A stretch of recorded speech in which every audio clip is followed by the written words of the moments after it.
Okay, what is the precautionary principle? Here are some guiding questions for you to think about during this lecture, and I keep trying to make them shorter. I keep thinking they're not going to take as long as they do, so if I'm talking too fast, I apologize, but I don't want you to be sitting in front of your computer screen forever. So, other questions: how is science used to make decisions about environmental threats to human health?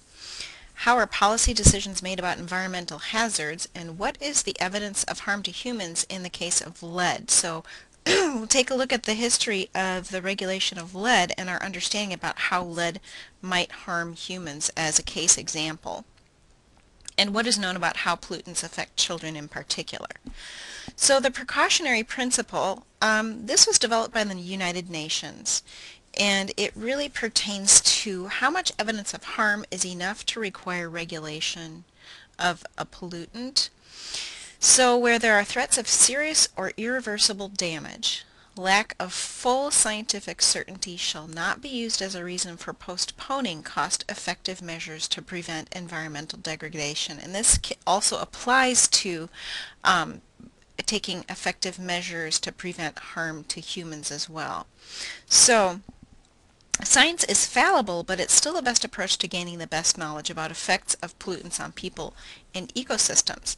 And good scientists try to be as objective as possible, and their work is reviewed by other scientists. So this is the peer review process. And often disagreements arise, and there's public and private discourse about those disagreements. But what this means in terms of lack of full scientific certainty is that you don't need to be absolutely positive that harm should occur before you should take action to mitigate that harm.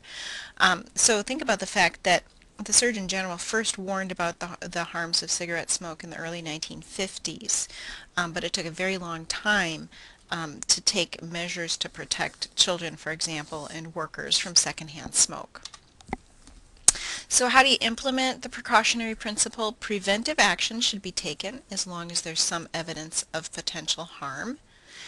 The burden of proof should be shifted to the proponents of the potentially harmful activity. In other words, is it safe until demonstrated harmful, or is it assumed to be harmful until it's demonstrated to be safe? And a wide range of alternatives to potentially harmful actions should be examined. So is this the only substance, for example, that can be used to accomplish a goal? And public participation in the decision process should be encouraged. So this sounds fairly abstract, but you'll see how this comes into play in a particular case in just a moment. So the case of lead. Pipes used to drain the baths of the Roman emperors are still in service, and lead was used for them because it resists corrosion, and that's one of the attractive aspects of it. But it was known to be dangerous even at that time. So factory workers after the Industrial Revolution, or during the Industrial Revolution, exposed to higher levels of lead in greater numbers than ever before. So one researcher, Dr. Alice Hamilton, was an early advocate of worker safety. She began to study the effects of lead exposure in industrial workers in 1910, and she convinced Mr. Edward Cornish, who was president of the National Lead Company, to look into it. He denied that his men were leaded, what they called leaded, and told her that if she could prove to him that the work environment was damaging workers' health, he would do whatever she said to prevent that lead poisoning. So Dr. Hamilton surveyed local hospital cases of plumbism, that's what they called lead poisoning, and presented Mr. Cornish with 22 verified cases of his own workers who'd been poisoned. Cornish provided leadership in taking steps to prevent workers' exposure to lead and to fumes, so mitigating it within the factory. The company had engineers invent methods of confining dust and fumes and then use those methods in other plants in the Chicago area. Now, it's important to note, so here in the United States in 1910, there's some efforts to mitigate lead exposure, but in 1909, France, Belgium, and Austria restricted the use of lead paint indoors, followed by Great Britain, Sweden, Poland, and Czechoslovakia, Spain, Yugoslavia, Tunisia, and Greece, all between 1922 and 1931. However, in the United States from 1920 to 29, Dutch Boy Paint promoted the use of lead paint, including around children, and gave away lead paint booklets for children. And so here you're going to see a contrast between how the precautionary principle is interpreted and enacted in the United States and in Europe. So Europe is much more aligned with the precautionary principle. Something is considered dangerous until it's proven safe, or that you don't need complete evidence before you take action to minimize exposure, whereas in the United States it's considered safe until proven harmful. So continue with our examination of lead. Tetraethyl lead in gasoline. In 1925, Dr. Hamilton wrote to the Surgeon General suggesting that there should be an impartial investigation to determine whether ethyl was a health hazard. Other doctors were also writing letters because there was alarm about the number of lead poisonings and deaths that were happening at the plants that had just begun producing the lead additive about a year before for gasoline.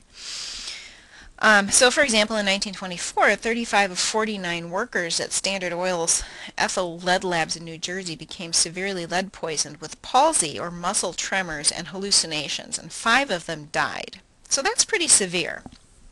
And this brings up a point about how do we know what is a negative effect. It's pretty obvious when people are having tremors or when they die, but as you're probably well aware, many of the effects of lead are more insidious than that.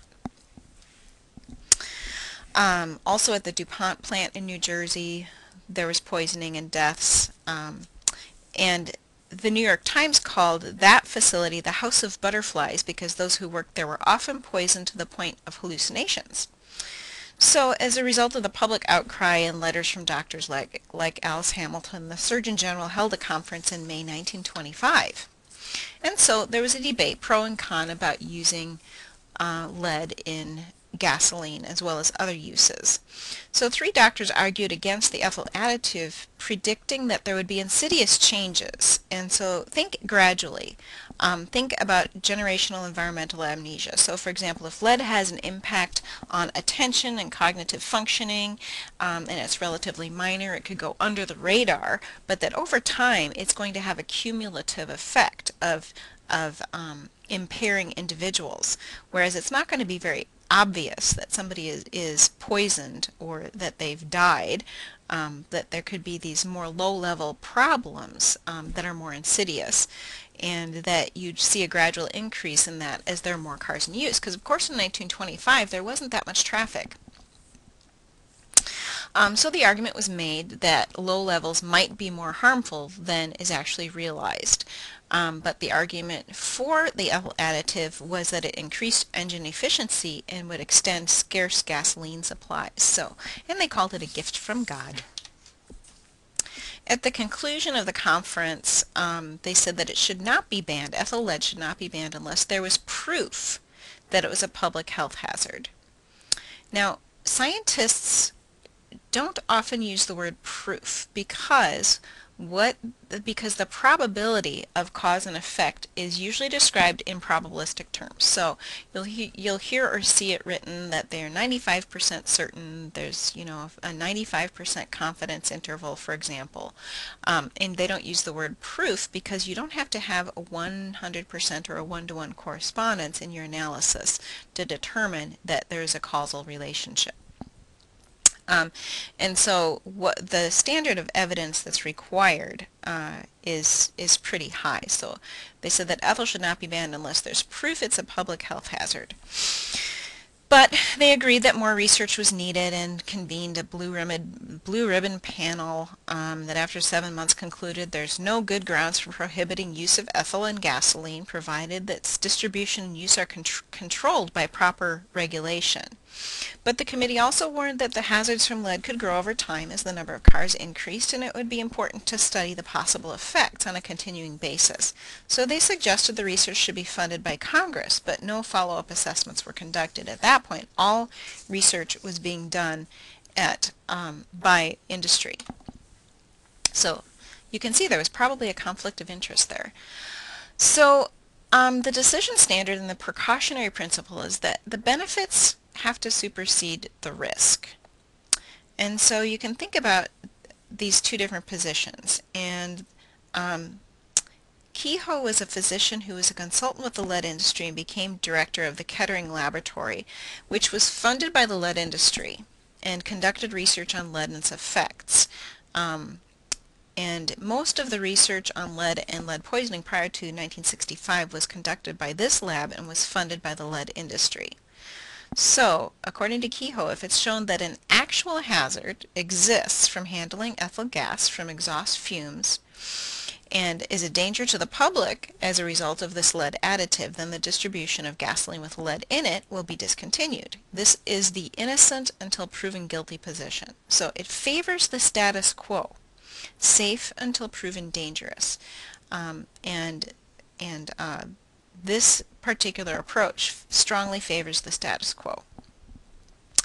But Dr. Tuart, director of a New York City hospital, said the ethyl additive is under suspicion and should be withheld from public consumption until it's conclusively shown that it's not poisonous. This is the dangerous until proven safe position. The two positions weigh the unknowns of the future in dramatically different ways. Both contain strong implicit value judgments of the benefits of the technological innovation in comparison with the uncertainties of negative health impacts. So you can think about connecting this with coordinating competing claims for justice or welfare. So how do you weigh the benefit of a technology that may have some benefits versus the risks that could potentially endanger humans? So position 1 is that harm should be prevented, and position 2 is that a potential benefit should be grasped. There's no importance given to the uncertainty of future harm. Benefits of the new technology is assumed to be certain. Now, future benefits are not usually subjected to the same scientific scrutiny that possibilities of human harm are. So the two positions are not very different in their scientific evaluations, but they vary considerably in the moral values that they express. Now, my point here is that we use science in decision making, but we also use human reason in the form of ethical and moral evaluations. So here we're talking about the case of lead as an example, but these controversies continue with things like genetically modified crops and foods, cell phones, BPA, phthalates, bovine growth hormone, antibiotics fed to healthy animals, and the list goes on and on. So the arguments people use do not specifically identify value differences. So for example, I value efficiency or convenience over human health, or I value human health over efficiency and convenience. But instead they focus on the science of estimating amounts of harm at different levels of exposure. So each side can find an expert to provide an interpretation of the scientific evidence that is favorable to its own position. However, the evidence continued to mount. In the 1930s, lead poisoning was thought to be an acute disease from which children would make a full recovery if the source of lead exposure was eliminated. So normal lead levels were considered to be anything below about 70 micrograms per deciliter of blood. So keep that in mind. 70 micrograms per deciliter was considered to be normal. Currently, it's certainly considered to be dangerous over 10 micrograms per deciliter, and people become concerned even around 5. But the idea that it would be an acute disease, and once you take away the source of lead exposure that children will recover, we know certainly isn't the case now. But in 1943, two medical doctors, Randolph Byers and Elizabeth Lord, studied lead-poisoned children for several years. And this is an important type of research to be done in human development, is longitudinal research following children up over time. So 20 children had been deemed cured, but only one of the children could be considered to be developing normally and succeeding in school. 5 were borderline mentally retarded. That's what was referred to at the time when IQ was below 85. And some of the others had test performance that declined across the years. 3 had been expelled for serious misbehavior. 2 others showed marked restlessness and inattention. And Byers and Lord concluded that lead poisoning had disrupted normal development. Now you can imagine that if it's affecting attention and cognitive functioning, that is going to accumulate over years as children are losing out on the educational opportunities. So it makes sense that test scores, even for those kids who are in the normal range, would be declining over years if they were not able to pay attention and take advantage of the educational opportunities. Now, this research was covered by Time magazine, and so public awareness was growing. But at the same time, in 1938, the Lead Industry Association launched a campaign promoting the use of lead paint inside low-cost housing, schools, and hospitals. Meanwhile, back at the lab, which again was funded by the lead industry, conducting research on lead and its effect, Kehoe measured lead in the workers who did not work directly with lead and found high concentrations, but they weren't visibly poisoned, so he concluded that lead was normally present in humans. But he didn't realize that the workers had been inhaling fumes. Kehoe also studied people in a remote area of Mexico and found high levels of blood lead, but they were using lead-glazed dishes. Didn't realize that. So Kehoe concluded that because symptoms of lead poisoning were not present in the Mexican villagers or the factory workers, lead exposure must be quote-unquote natural. He thought that there was an equilibrium level above which lead was eliminated from the body and therefore poisoning would be rare. He argued there was a threshold and that the human body had a natural defense against reaching that threshold. In 1945, California enacted lead paint labeling regulations. So as you can see, California has always sort of been on the cutting edge of protecting consumers. They were the first to have a tobacco settlement. The American Medical Association recommended warning labels using the word poisonous, which had not been used anywhere in the country. So public awareness was growing. Lead poisoning in children was covered by Parade magazine and Time magazine. The industry adopted voluntary limits of 1% lead in paint. But when the New York City Health Department tested paint off the shelf, they found ranges from 2 to 10% lead. So the voluntary limits failed, and this is just one more example of how industry cannot regulate itself. So there were children being poisoned, and 10 kids in Brooklyn died of lead poisoning in that previous year, but still no serious regulation. Okay, so what does this have to do with the age of the Earth? Well, estimates of the age of the Earth are influenced by lead in the environment. So Dr. Patterson was a geochemist at Caltech, and in the 1950s in Southern California, smog was a health threat. The isotopes that are used in determining geological time, so if you're thinking about carbon dating, are influenced by lead in the air. When Patterson eliminated the lead from his lab, he estimated that the Earth was more than 1 billion years older than scientists had previously thought. Previous research had been conducted in lead-polluted environments. Now, here's what happens when a scientist finds something that is very different from what other scientists have thought.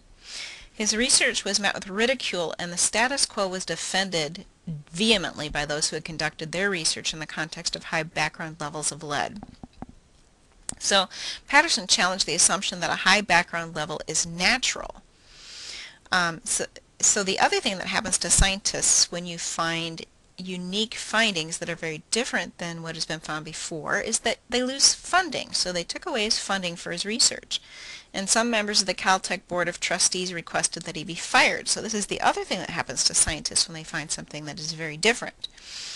Patterson then analyzed polar ice cores and analyzed bones from pre-industrial humans by using bones from museums, and demonstrated that lead levels in Americans were 500 to 1,000 times higher than the lead concentrations in ancient humans.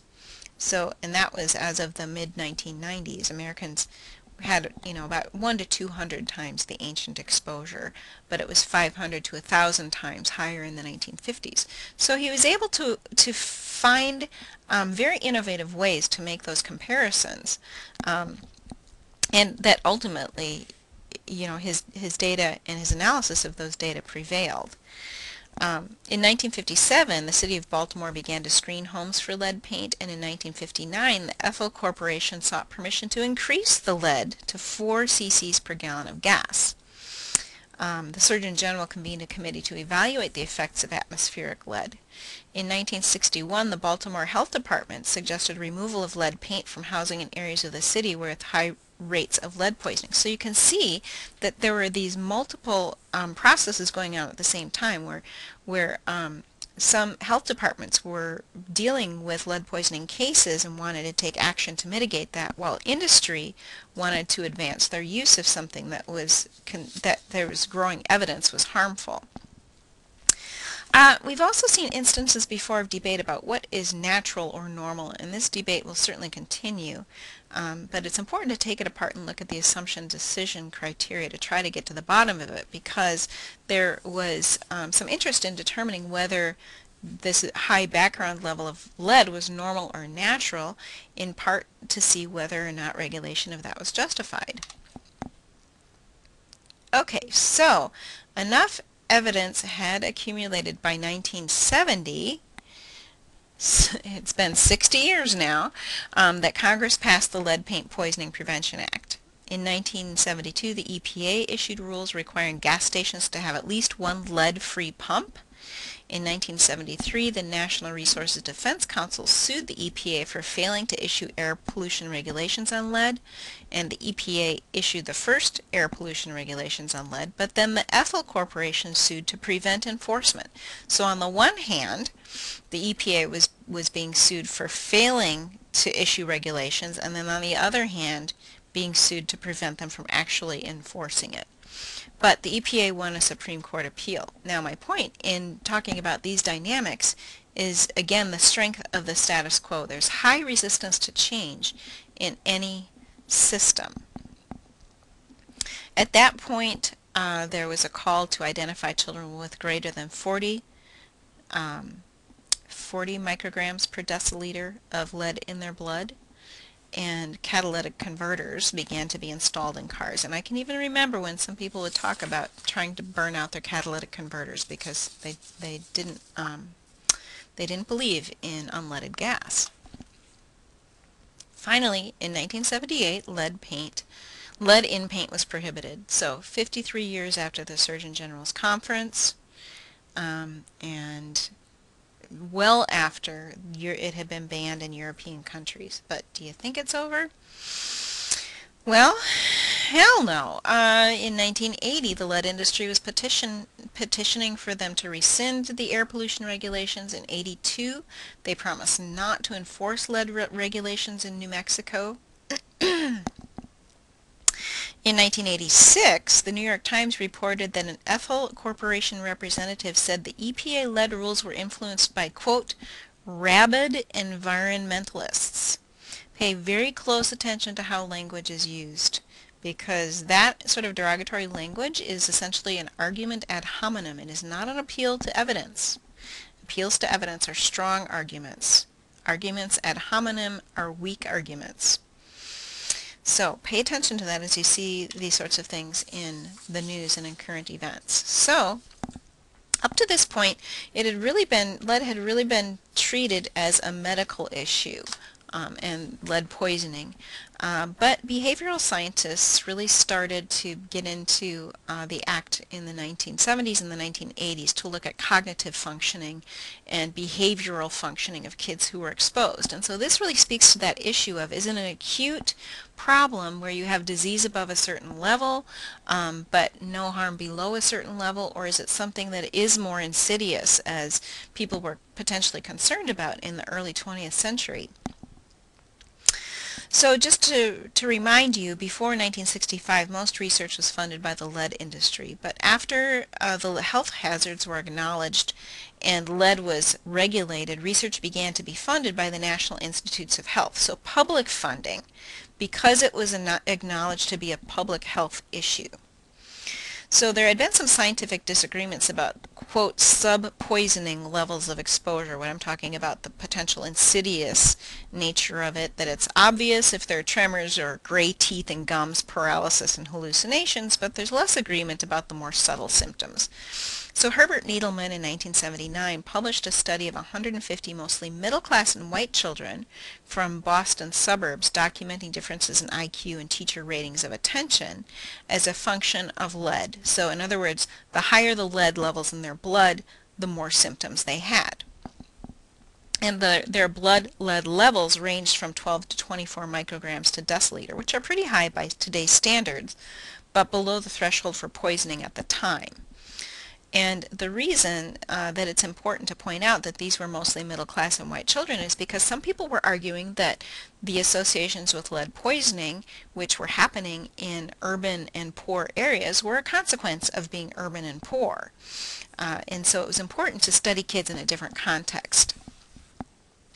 Claire Earnhardt also in 1974 published a study of 80 African American children from Queens documenting that high blood lead levels but below 60 micrograms per deciliter were associated with lower IQ in preschoolers.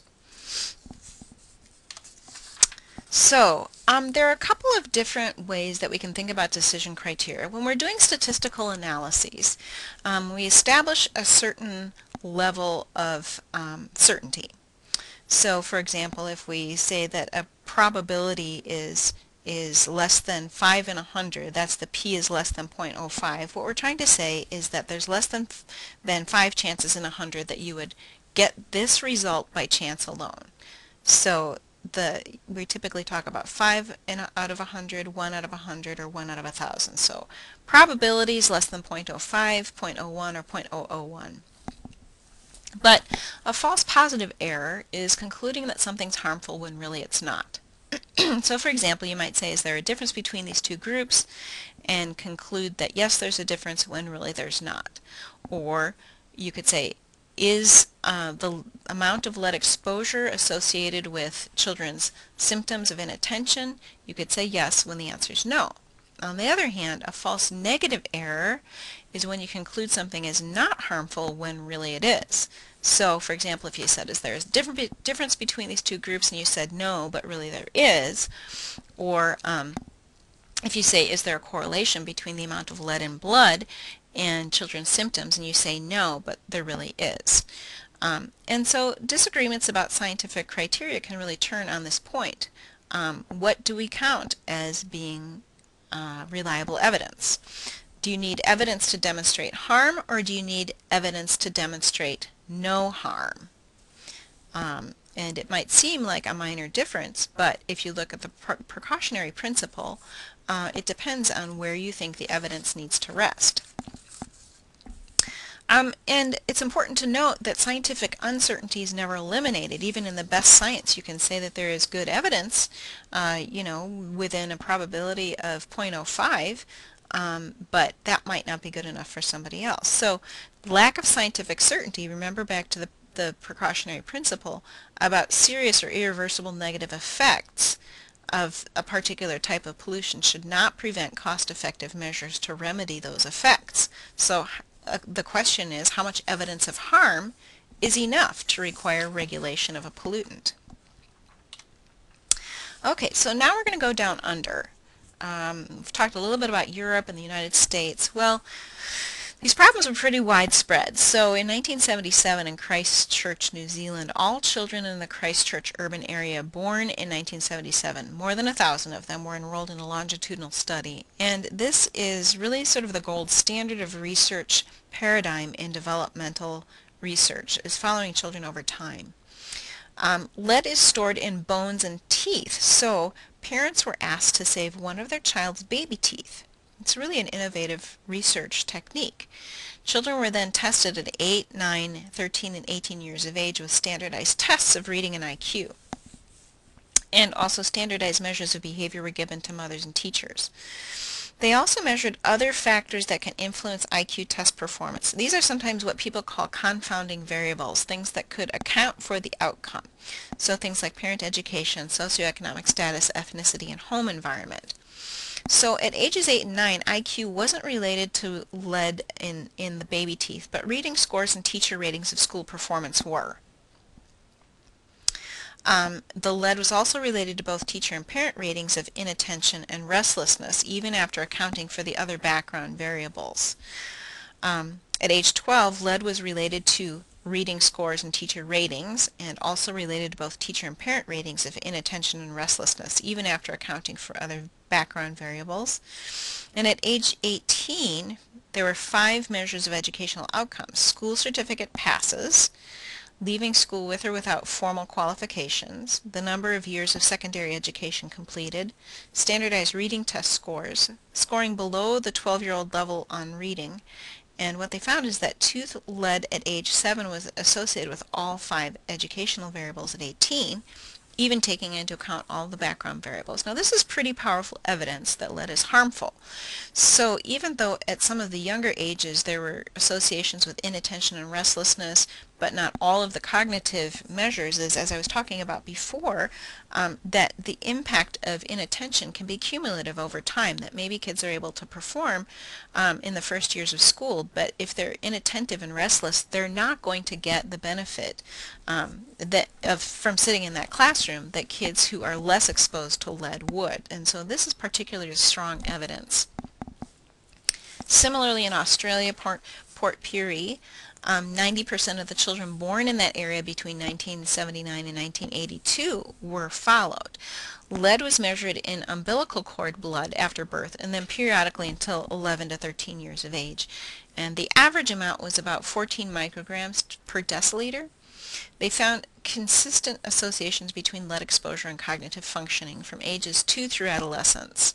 The total behavior problem scores were associated with lifetime blood lead, even after accounting for family background variables. So for boys, it predicted lead predicted aggressive and delinquent behavior, and for girls, it predicted aggression, attention problems, anxiety, depression, social withdrawal, and thought problems. So that's not good. So what's been happening over time? There's decreasing rates of exposure, but lead poisoning still occurs. In 1976, the average was 16 micrograms per deciliter. In 1990, it was less than 3 micrograms per deciliter, but with 3 as an average, some is more and some is less, tends to be concentrated in more low-income and older housing areas. Most children's lead exposure is highest when they're 2 to 3 years old, and this is partly because they spend a lot of time on the ground and putting things in their mouths. So if you have a house that has lead paint, it's really important to keep it as clean as possible, because there can be dust that then gets on toys or whatever else it is that kids put in their mouths. And also soil. I had one of my kids, I had to take to the hospital and have an x-ray because she slammed a window on her finger and it mostly came off. Had to have it put back on. But when they x-rayed, they said that we ought to have her blood lead tested because they could see it was under her fingernails and she had spent the morning in the sandbox. And so this is one of the challenges of being in neighborhoods with older housing. And of course, if you try to sand or chip that paint, it just makes matters even worse because it releases it into the atmosphere and into the soil. And so the best possible solution is to cover it up with siding or with additional paint or something like that. But sometimes that's unavoidable, so you really want to take children out of the area. And be sure that you're wearing protective clothing and you're disposing of all of the paint and that sort of thing. So kids who are living in rental property have a bigger problem. Children who have poor nutrition are going to have a bigger problem because calcium can block some lead absorption.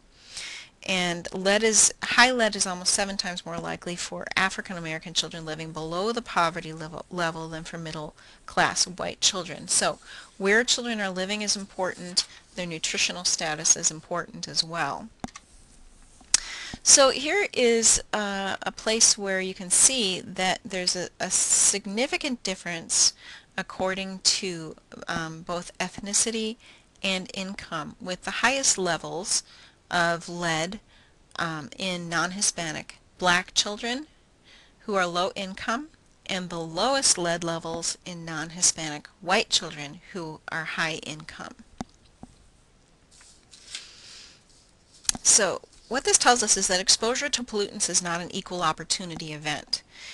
Lead is the example here, but you really could go through just about any of the substances of concern and you'd see a very similar pattern. And so repeatedly over time you'll see that this is a social justice issue. African American children in low-income families have the highest exposure to lead of any segment of the American population. And you'll see this, throughout the semester. Your probability of living near a Superfund site is much higher if you are low income and black. So, in terms of policy decisions, I mentioned before that science doesn't make decisions, it doesn't make policy. We need the scientific information to help inform our decisions, but ethics and value considerations are central. So think back to the environmental moral reasoning lecture and how and why do you put something into the moral category, and then how do you weigh the potential risks and benefits. So one comparison of two side-by-side states, where in one state they had strict enforcement and one state they had limited enforcement. Strict enforcement, for example, in that state, when a child was lead poisoned, authorities automatically notified the state lead poisoning prevention program, notified the property owner that unsafe levels of lead were in the building and that abatement was required or penalties would be imposed, and they notified all tenants in the building that a child had been lead poisoned and informed them of how to obtain an inspection for their own units. So that was what happened in the strict enforcement state. In the limited enforcement state, only the unit in which the poisoned child lived was inspected, no one was notified, and no action was required of the owner in terms of abatement. Now, as a consequence, you can see that there was a big difference. Children were a little more than 4.5 more likely to have high lead exposure, and more than 6.5 times more likely to have really high levels. So the authors of this particular study concluded that strict enforcement was a primary prevention strategy.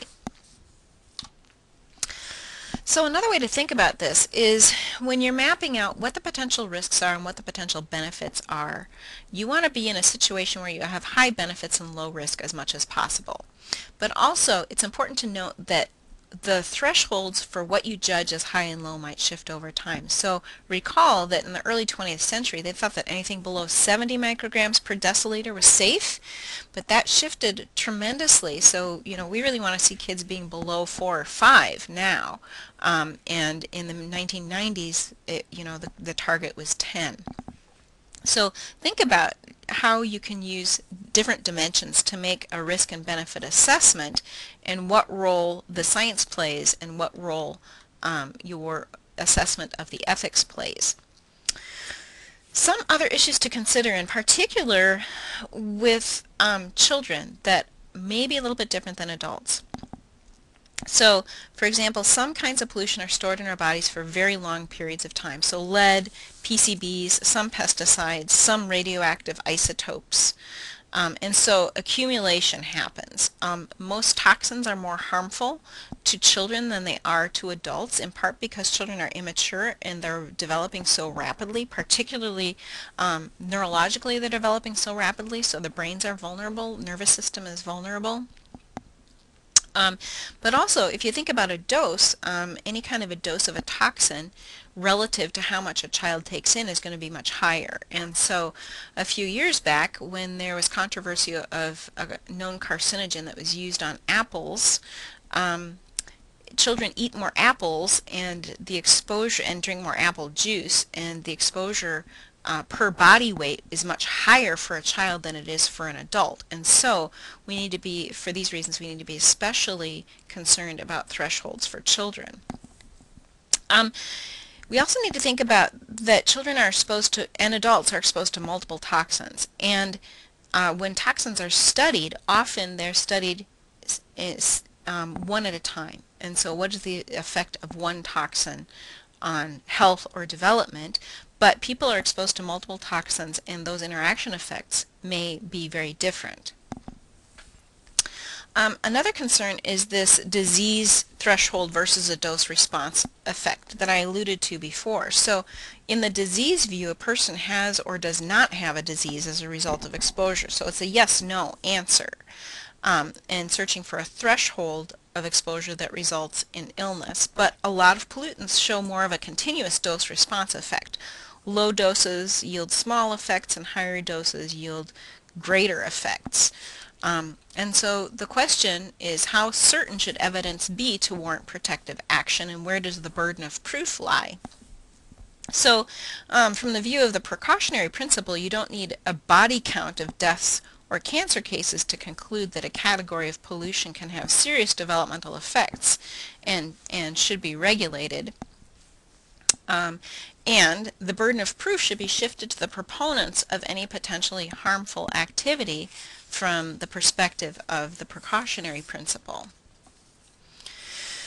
Now, this Toxic Substances Control Act was made law in 1976, but it doesn't give sufficient authority to the EPA to demand proof of safety. And so as a consequence, there are 80,000 chemical compounds that are now in use in all of the various consumer products and other things. And some of these you found when you did your review of your consumer products and the Behind the Brands and Environmental Working Group report. Some of you were kind of surprised that there were concerns about some of the materials used in personal products, for example, lotion and shampoo and such. And so only 200 of the more than 80,000 chemical compounds now in use have been tested, and so that's about 1/4%.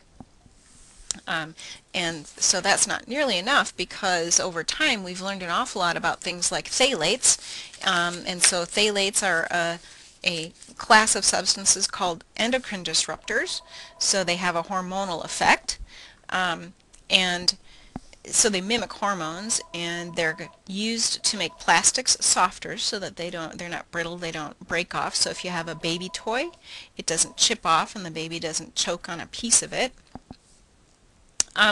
But they are known to disrupt endocrine development, which is a pretty serious thing. Endocrine disruptors are associated with low sperm counts, with infertility, with early pubertal development, and a variety of other potential problems, as well as reproductive cancers. And so, interestingly, a few years back, BPA was banned in many European countries, and companies that were making toys that had BPA in were able to substitute something, because they were selling toys in Europe that did not have BPA and selling toys in the United States that do have BPA. So there's definitely an alternative, a feasible alternative. It just wasn't used. So where do ethics come in? Well, from the perspective of epistemology, and that just means, how do we know what we know? What counts as valid knowledge? And so that comes into play. Personal values or ethics come into play. And if you remember back to the domain theory of moral reasoning, think about the fact, is it harmful to do this? Does it matter if it occurs? Is it okay to do it if a rule allows it? Is it okay if everyone is doing it? If we use a domain theory approach to moral reasoning, we need to ask the questions that Peter Kahn did. And then we need to think about the values in public policy. Many, if not most, environmental policy controversies are not about the science, but about whose values and ethics take priority in policy making. The ethics are obscured by a focus on which science is good enough, but the underlying differences are due to differences in decision standards, which are chosen on the basis of values and beliefs. So oftentimes the controversies are really about ethical decision standards, about how much of what type of information is needed in order to conclude a pollutant is harmful. So we'll be reviewing some of these again a little bit later in the semester.